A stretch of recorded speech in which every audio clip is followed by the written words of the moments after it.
ఆయన వయస్సు 74 ఏళ్లు. అలసట లేదు, పిరికితనం అంతకంటే లేదు. నీళ్లలో దిగుతారు, జేసీబీలపై పర్యటిస్తారు, మధ్యాహ్న భోజనం మానేస్తారు.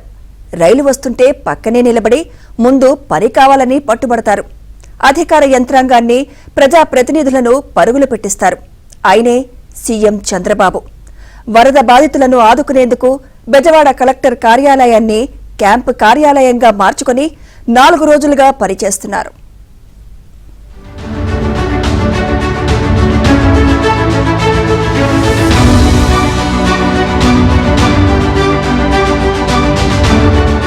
క్లౌడ్ బర్స్ట్ అయింది.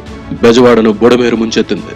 వరద నీళ్లు విజయవాడకు వస్తున్నాయని తెలుసుకున్న చంద్రబాబు అలర్ట్ అయ్యారు. డిజాస్టర్ మేనేజ్మెంట్ సెంటర్ కు వెళ్లి పరిశీలించి ఫీడ్బ్యాక్ తీసుకున్నారు. వెంటనే విజయవాడ ముంపు ప్రాంతాల్లో పర్యటించాలని నిర్ణయించుకున్నారు. అక్కడికి వెళ్లి బాధితుల వేదన రోదనలు చూసి న్యాయం జరిగే వరకు కలెక్టర్ కార్యాలయాన్ని క్యాంపు కార్యాలయంగా మార్చుకుంటానని చెప్పేశారు. బస్సులోనే తాత్కాలిక నివాసాన్ని ఏర్పాటు చేసుకున్నారు. అధికార యంత్రాంగాన్ని పరుగులు పెట్టించారు. మంత్రులను జిల్లాల నుంచి రప్పించి డివిజన్కు ఒక అధికారిని ఇన్ఛార్జిగా నియమించారు. వరద బాధితులకు ఆహారాన్ని అందించేందుకు ట్రాక్టర్లు, పడవలను రప్పించారు. చివరకు కారులో తిరిగేందుకు అవకాశం లేకపోవడంతో జేసీబీనే తన వాహనంగా మార్చుకొని ముంపు ప్రాంతాల్లో పర్యటించారు సీఎం చంద్రబాబు.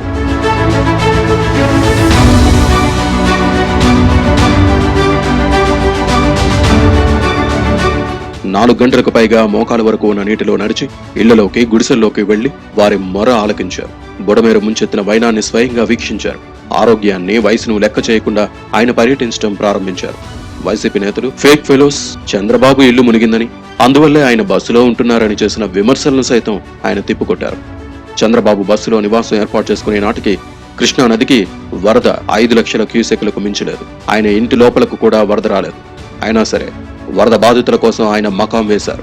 ఆ తర్వాత ఆయన ఇంట్లోకి వరద వచ్చింది. అందరి ఇళ్లలో మాదిరిగా తన ఇంట్లో కూడా నీళ్లొచ్చాయని వైసీపీ నేతల ఆరోపణలు తేలిగ్గా కొట్టేశారు. మొత్తం ఇక్కడ జరగడానికి బుడమేరు నీరు గేట్లు ఎత్తేసారంటారు. మా ఇల్లు కాపాడుకోవడానికి ఆ నీళ్లు తీసుకొచ్చి ఇక్కడ వదిలిపెట్టామంటారు. బుద్ధి జ్ఞానం ఉండాలి, కనీసం ఇంగిత జ్ఞానం ఉండాలి. మాట్లాడేటప్పుడు ప్రజలు కూడా వాచ్ చేస్తారని ఆలోచన ఉండాలి. నేను అందుకే ప్రజా చైతన్యం కోసం మాట్లాడుతున్నా. నా సొంతం కోసం నన్ను ఏం చేయలేరు వీళ్ళు, అది వేరే విషయం. ఈ రాష్ట్రం ఏమవుతుంది ఇలాంటి దుర్మార్గుల వల్ల? కష్టాల్లో ఉన్నప్పుడు సానుభూతి చూపించకుండా విషాన్ని జిమ్మే వాళ్ళని ఏమనాలి? ఇక ప్రసాదంపాడు, నిడమానూరు, గూడవల్లి ప్రాంతాల్లో పర్యటించిన చంద్రబాబు మధురానగర్ రైల్వే ట్రాక్ వద్దకు చేరుకుని బుడమేరును పరిశీలించారు. ఇదే సమయంలో రైలు వేగంగా వస్తూ ఉండడంతో సెక్యూరిటీ సిబ్బంది అక్కడి నుంచి వెళ్దామని సూచించినప్పటికీ రైలుకు తమకు 3 అడుగుల గ్యాప్ ఉందని చంద్రబాబు వ్యాఖ్యానించారు. సీఎం చంద్రబాబు అక్కడున్నారని సమాచారం ఇవ్వడంతో లోకో పైలట్లు రైలు వేగాన్ని తగ్గించారు. దీంతో చంద్రబాబు పక్క నుంచే రైలు వెళ్లింది. సెక్యూరిటీ సిబ్బంది మాత్రం ఒక్కసారిగా ఊపిరి పీల్చుకున్నారు. ఇదిలా ఉంటే మంత్రులకు రోజు టార్గెట్ అప్పగిస్తున్నారు. సాయంత్రానికి సమీక్ష నిర్వహించి ఇచ్చిన టార్గెట్ ఏమైందని ప్రశ్నించారు. ఈ వయసులో చంద్రబాబు పడుతున్న కష్టం ఆదర్శనీయమని డిప్యూటీ సీఎం పవన్ కళ్యాణ్ చేసిన ట్వీట్ ఇప్పుడు చర్చనీయాంశంగా మారింది. చివరకు బుడమేరు గండ్లు పూడ్పించే బాధ్యత లోకేష్ కు అప్పగించడంతో బుడమేరులోనే గండిపడిన ప్రాంతానికి వెళ్లారు.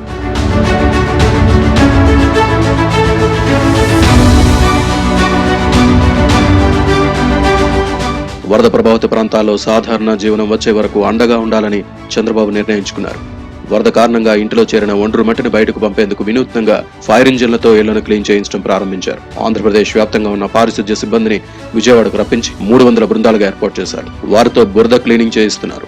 పడవల్లో వెళ్లలేని ప్రాంతాల్లోకి డ్రోన్ ద్వారా ఫుడ్ ప్యాకెట్లు అందిస్తున్నారు. ఫ్లడ్ రిలీఫ్ కు టెక్నాలజీని జోడించి వరద సాయాన్ని అందించేలా చేశారు సీఎం చంద్రబాబు. మొత్తంగా వరద సహాయక చర్యల్లో చంద్రబాబు కృషిని అందరూ అభినందిస్తున్నప్పటికీ క్షేత్రస్థాయిలో పూర్తి సాయం సకాలంలో అందించలేకపోయారనే అసంతృప్తి అధికార యంత్రాంగంపై వరద బాధితుల్లో కొంతమేరకు ఉంది.